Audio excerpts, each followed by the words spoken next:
ડેડિયાપાડા ઉજવણી સમિતિના કાર્યક્રમમાં અહીં ઉપસ્થિત તમામ વડીલો, માતા બહેનો, યુવાનો, ભૂલકાઓ, તમામ જે પણ ક્રાંતિકારી અહીં ઉપસ્થિત થયા છે, સૌને મારા સેવા જોહાર છે. ઉલગુલાલ જિંદાબાદ છે.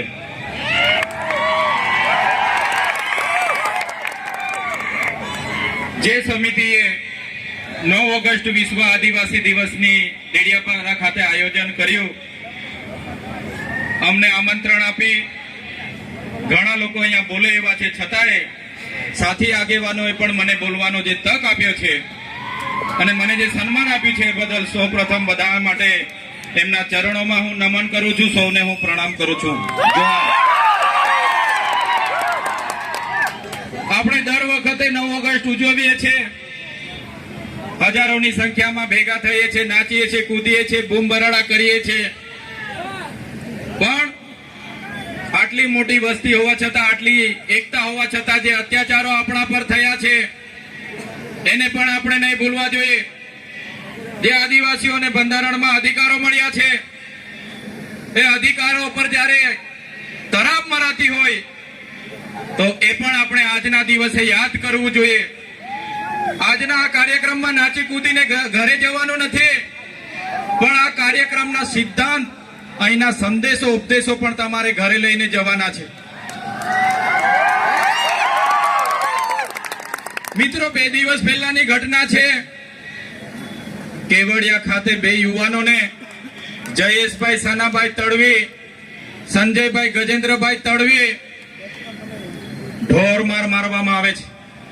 આખી રાત કપડા ઉતારીને બાંધીને ઢોરમાર મારવામાં આવ્યો અને બીજા દિવસે FIR માં પણ એમના મજૂરોને રજૂ કરવામાં આવ્યા. અને દુઃખ અમને ત્યારે થયું કે પોલીસ અધિકારીઓ એ યુવાનો મરણ થયા છતાંય એવું સ્ટેટમેન્ટ આપ્યું કે આ યુવાનો અહીંયા ચોરી કરવા માટે આવ્યા હતા. શું આદિવાસીઓ ચોર છે? કેવડિયામાં અમારી જમીનો છીનવાયેલી છે, અમારા લોકો વિસ્થાપિત થયા છે અને દુર્ભાગ્ય અમારું એ છે કે ત્યાં અમને ચોર સાબિત કરવામાં આવે છે. અમે ક્યારે સાખી નથી લેવાના.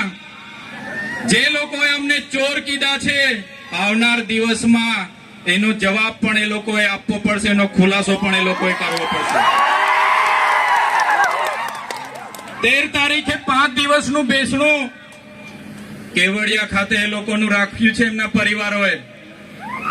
ત્યારે એ લોકોની આપવીતી જોઈને, એ યુવાનોને જે રીતે મારવામાં આવ્યા એ જોઈને ખરેખર એટલી બેરહેમીથી આદિવાસી યુવાનો પર અત્યાચારો થયા છે.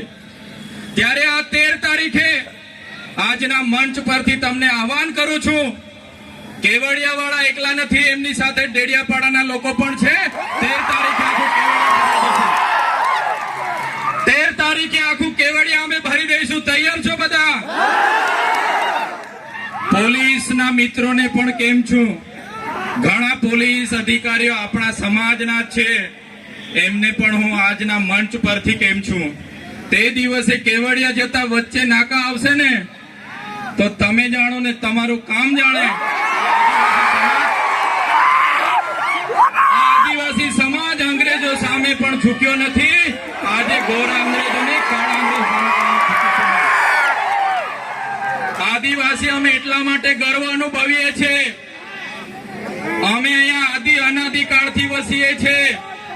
અહીંના અમે મૂળ નિવાસી છે, મૂળ માલિકો છે. આજે અમને વનવાસી કહેવામાં આવે છે, વનબંધુ કહેવામાં આવે છે. અમે આદિવાસીઓ છે, હજારો વર્ષોથી વસનારા આદિવાસીઓ છે. અમે જે વખતે આ વિસ્તારોમાં, આ દેશ પર જે વખતે મુગલોનું આક્રમણ થયું, હુણોનું આક્રમણ થયું, ફ્રેન્ચોનું આક્રમણ થયું, પોર્ટુગીઝો આવ્યા, અંગ્રેજો આવ્યા, ત્યારે પણ આદિવાસીઓએ ગુલામી નથી સ્વીકારી. સ્વાયત્ત રાજ હતો, અમારા રજવાડા હતા. રાજપીપળાનો ઇતિહાસ જોઈ લો. નાંદોદ અમારા નંદ ભીલની નગરી હતી. સાગબારા અમારા કુંવર વસાવાનું રજવાડું હતું. હેલાદાબમાં અમારા રાજા પાંઠા વિનોદેવનું રજવાડું હતું. અમારા રજવાડાઓને એન પેન પ્રકારે હેરાન પરેશાન કરીને ખદેડીને આજે અમને આદિવાસીઓને વિભાજિત કરવામાં આવ્યા છે. તમે રામાયણ વાંચી લેજો. રામાયણના પહેલા પાને આદિવાસી વાલ્મીકીનો ઉલ્લેખ હશે, સબરીનો ઉલ્લેખ હશે, હનુમાનનો ઉલ્લેખ હશે, નિર્સાદનો ઉલ્લેખ હશે. આ અમારા આદિવાસી અમારા પૂર્વજો છે. તમે મહાભારત ઉઠાવીને વાંચી લેજો. જે એકલવ્ય છે અમારા આદિવાસીના પૂર્વજો છે. તમે મહારાણા પ્રતાપનો ઇતિહાસ વાંચી લેજો. એમાં પૂંજા ભીલ, દુધા ભીલ અમારી જે સેના હતી એ આદિવાસીઓની હતી. અમે એ સમાજમાંથી આવીએ છીએ એટલે અમને ગર્વ છે. શિવાજીનો ઇતિહાસ વાંચી લેજો. બેવડા ભીલ જે સેના લઈને આવ્યા હતા એ અમારા આદિવાસી હતા. આદિવાસી અંગ્રેજો સામે સૌ પ્રથમ કોઈ લડ્યા હોય 35 વર્ષ સુધી ટાટિયા ભીલ લડ્યા હતા, ખાજિયા નાયક લડ્યા હતા, તિલકા માઝી લડ્યા હતા, બિરસા મુંડા લડ્યા હતા. એ સમાજમાંથી અમે આવીએ છીએ. આઝાદીમાં ગુરુ ગોવિંદસિંહ માનગઢ ખાતે 1500 આદિવાસીઓનો સમૂહ મળ્યો. અંગ્રેજોએ ગોળીબાર કરીને હત્યાકાંડ કર્યો. 1500 આદિવાસી મરી ગયા.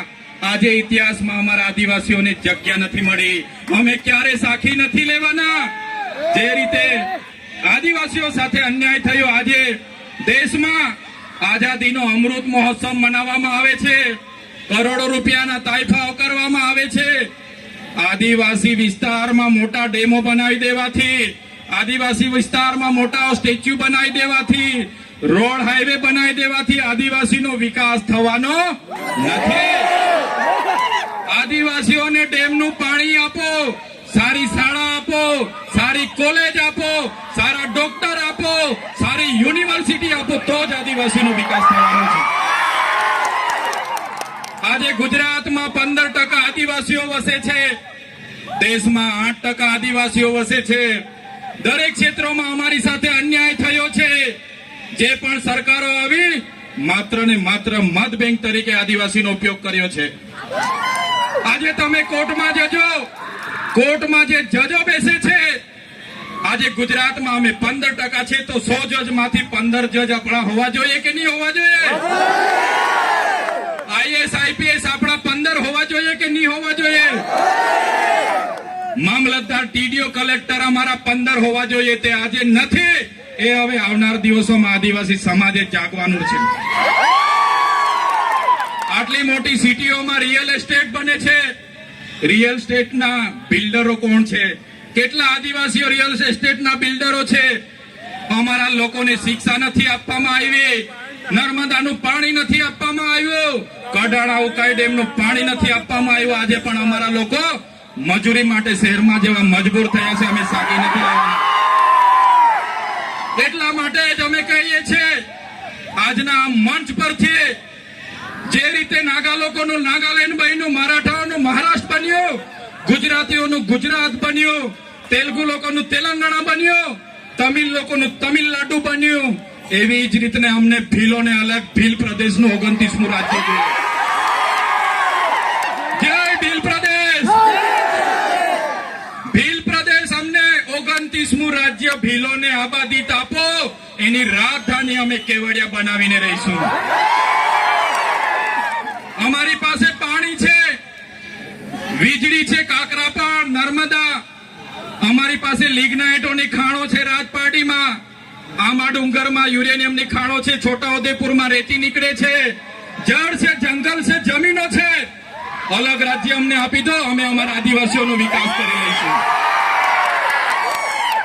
જે અમારો ભીલ પ્રદેશ હતો, દેશ આઝાદ થયા પછી આદિવાસીઓને વિભાજિત કરી દેવામાં આવ્યા છે. 13 જિલ્લાઓને મધ્યપ્રદેશ, 12 જિલ્લાઓને રાજસ્થાનમાં, 14 જિલ્લાઓને ગુજરાતમાં અંબાજીથી ઉમરગામ સુધી, 10 જિલ્લાઓ નંદુરબાર, નાસિક, પાલઘર સુધીના મહારાષ્ટ્રમાં લઈ જવામાં આવ્યા છે.